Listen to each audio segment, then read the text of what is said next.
بسم اللہ الرحمن الرحیم.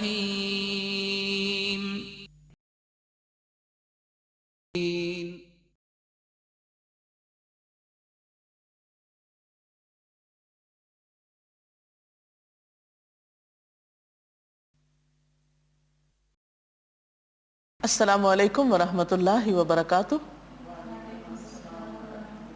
نحمده ونصلی علی رسولہ الکریم. اما بعد فاعوذ باللہ من الشیطان الرجیم. بسم اللہ الرحمن الرحیم. رب اشرح لی صدری ویسر لی امری واحلل عقدۃ من لسانی یفقہوا قولی. ناظرین، ہماری آج کی گفتگو کا موضوع ہے ہمدردی کا مہینہ. رمضان المبارک کو نبی اکرم صلی اللہ علیہ وسلم نے شہر المواسات کہا ہے. مواسات کا مطلب ہوتا ہے ایک دوسرے کی ہمدردی کرنا، ایک دوسرے کا دکھ بانٹنا، ایک دوسرے کی مدد کرنا. تو گویا یہ مہینہ اپنے اندر ہم سب کے لیے ایک سبق رکھتا ہے کہ جب بھوک کے تجربے سے ہم گزریں روزے کی حالت میں تو دوسروں کی بھوک کو بھی یاد کر لیں. جب ہم خود تھکاوٹ کا شکار ہوں، کسی بھی مشکل کا شکار ہوں، تو ہمیں اس وقت دوسروں کی مشکلات یاد آنی چاہیے. ارشاد باری تعالیٰ ہے انما المؤمنون اخوہ، کہ مومن آپس میں بھائی بھائی ہیں. گویا تمام اہل ایمان ایک بڑا خاندان ہیں. قرآن پاک میں ایک اور جگہ اہل ایمان کی صفت یہ بتائی گئی ہے وَيُؤْثِرُونَ عَلَىٰ أَنفُسِهِمْ وَلَوْ كَانَ بِهِمْ خَصَاصَةٌ، وہ اپنے نفسوں پر دوسروں کو ترجیح دیتے ہیں خواہ وہ خود بھوکے ہی کیوں نہ ہوں. ہم سب کو اپنا اپنا جائزہ لینا چاہیے کہ کیا واقعی ہمارے اندر رمضان میں ایسی کیفیت پیدا ہو رہی ہے کہ ہم اپنی ذات کے باہر دوسروں کو بھی دیکھ سکیں، صرف اپنے لیے نہ جئیں، اوروں کے لیے بھی جینا سیکھیں. حضرت نعمان بن بشیر کہتے ہیں کہ رسول اللہ صلی اللہ علیہ وسلم نے فرمایا تم مومنوں کو آپس میں رحم کرنے، محبت رکھنے اور مہربانی کرنے میں ایسا پاؤ گے جیسے ایک جسم ہو. جب جسم کا کوئی عضو دکھتا ہے تو سارے بدن کے اعضاء اس کے دکھ میں شریک ہو جاتے ہیں، اور بیداری اور بخار میں سارا جسم شریک رہتا ہے. اب سوال یہ پیدا ہوتا ہے کہ ہم دوسروں کی ہمدردی کس طرح کر سکتے ہیں؟ آپ صلی اللہ علیہ وسلم کی تعلیمات کا جب ہم جائزہ لیتے ہیں تو کچھ چیزیں نکھر کر ہمارے سامنے آتی ہیں. انہی کی روشنی میں ہم اس حکم پر عمل کرنے کے بارے میں سوچیں گے. تو اس میں پہلی چیز یہ ہے کہ ہمدردی کا ایک بڑا طریقہ ہے کھانا کھلانا، دوسرے کی بھوک مٹانا. قرآن پاک میں اللہ تعالیٰ فرماتے ہیں وَيُطْعِمُونَ الطَّعَامَ عَلَىٰ حُبِّهِ مِسْكِينًا وَيَتِيمًا وَأَسِيرًا إِنَّمَا نُطْعِمُكُمْ لِوَجْهِ اللَّهِ لَا نُرِيدُ مِنْكُمْ جَزَاءً وَلَا شُكُورًا.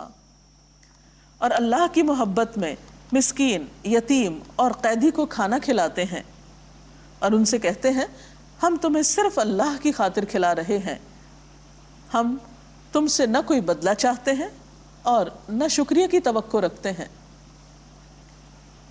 ایک آدمی نے نبی صلی اللہ علیہ وسلم سے پوچھا اسلام کی کون سی خصلت بہترین ہے، یعنی اسلام میں کون سی خوبی سب سے اچھی ہے؟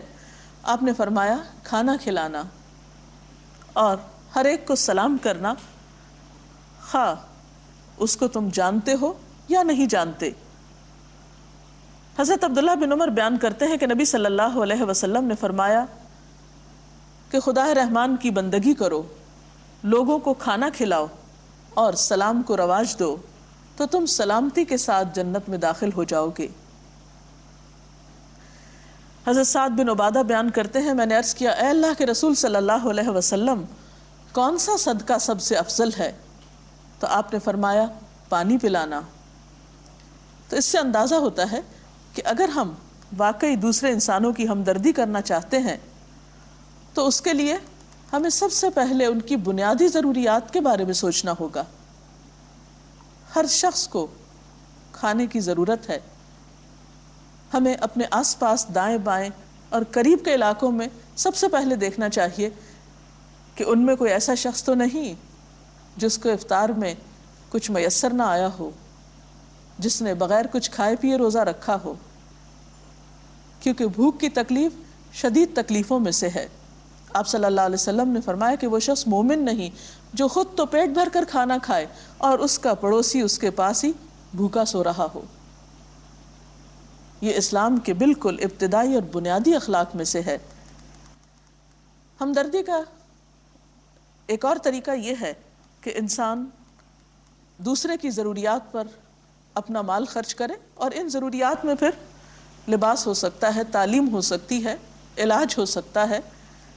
ہر شخص شعور رکھتا ہے، آنکھیں رکھتا ہے، اسے دیکھنا چاہیے کہ اس کے آس پاس کے لوگ کس چیز کے ضرورت مند ہیں، اور جہاں جو چیز ہو اس کے مطابق خرچ کرنا بہترین ہمدردی ہے۔ ہمدردی کا ایک اور طریقہ ہے کسی حقدار کو اس کا حق دلانا۔ ہمارے معاشرے میں بہت سے ایسے لوگ ہو سکتے ہیں جو اپنے بنیادی حقوق سے بھی محروم ہوں۔ اگر ہم کسی بھی طور پر ان کی کوئی مدد کر سکتے ہوں تو ایسا کرنا بھی ہمدردی اور غمخواری کرنا ہے۔ قرآن پاک میں اللہ سبحانہ و تعالیٰ فرماتے ہیں، پس اے مومن رشتہ دار کو اس کا حق دے، مسکین اور مسافر کو۔ یہ طریقہ بہتر ہے ان لوگوں کے لیے جو اللہ کی رضا چاہتے ہیں اور وہی فلاح پانے والے ہیں، یعنی کامیابی کا انحصار اسی پر ہے۔ حضرت ابو ہریرہ کہتے ہیں کہ نبی صلی اللہ علیہ وسلم نے فرمایا، بیوہ عورت اور مسکین کی خبرگیری کرنے والا اللہ کی راہ میں بھاگ دوڑ کرنے والے کی طرح ہے۔ آپ نے یہ بھی فرمایا کہ بیوہ اور مسکین کی خبرگیری کرنے والا اس شب بیدار کی طرح ہے، یعنی رات بھر جاگنے والے کی طرح ہے جو عبادت میں سستی نہیں کرتا، اور اس روزہ دار کی طرح ہے جو دن کو افطار نہیں کرتا، یعنی اتنی بڑی نیکی ہے۔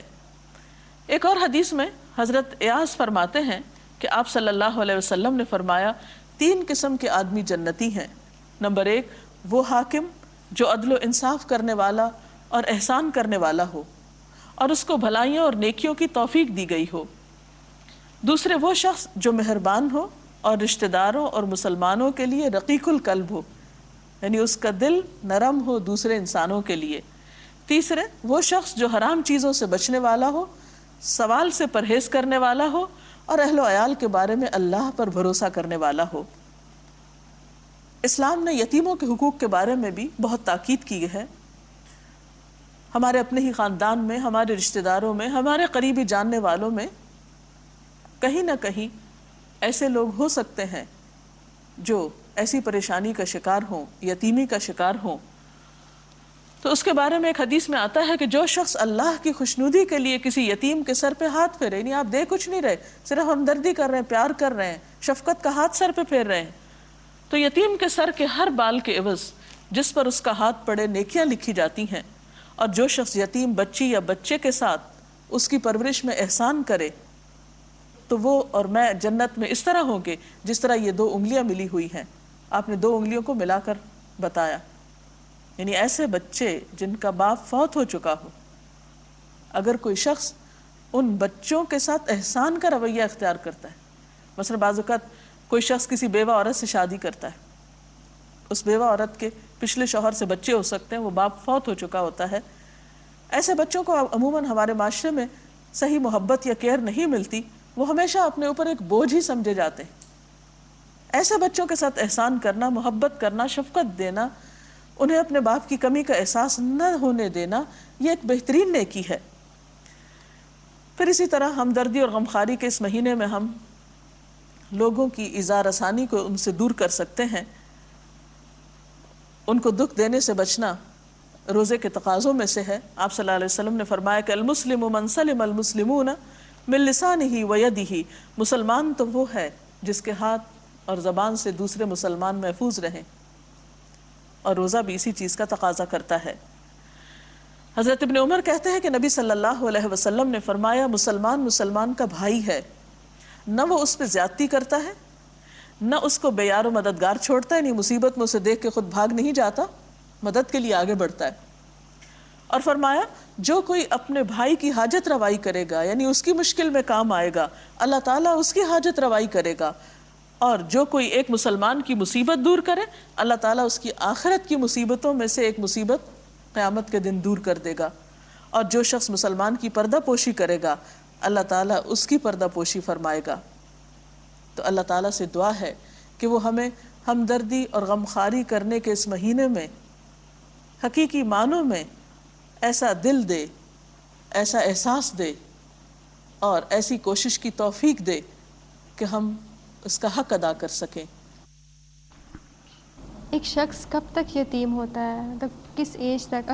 ان کا سوال یہ ہے کہ ایک شخص یتیم کب تک ہوتا ہے؟ یتیم بالغ ہونے سے پہلے تک ہوتا ہے، بلوغت کے بعد یتیمی باقی نہیں رہتی۔ ناظرین، اس کے ساتھ ہی ہمارے آج کے پروگرام کا وقت ختم ہوتا ہے۔ کل تک کے لیے اجازت چاہتے ہیں۔ اللہ حافظ۔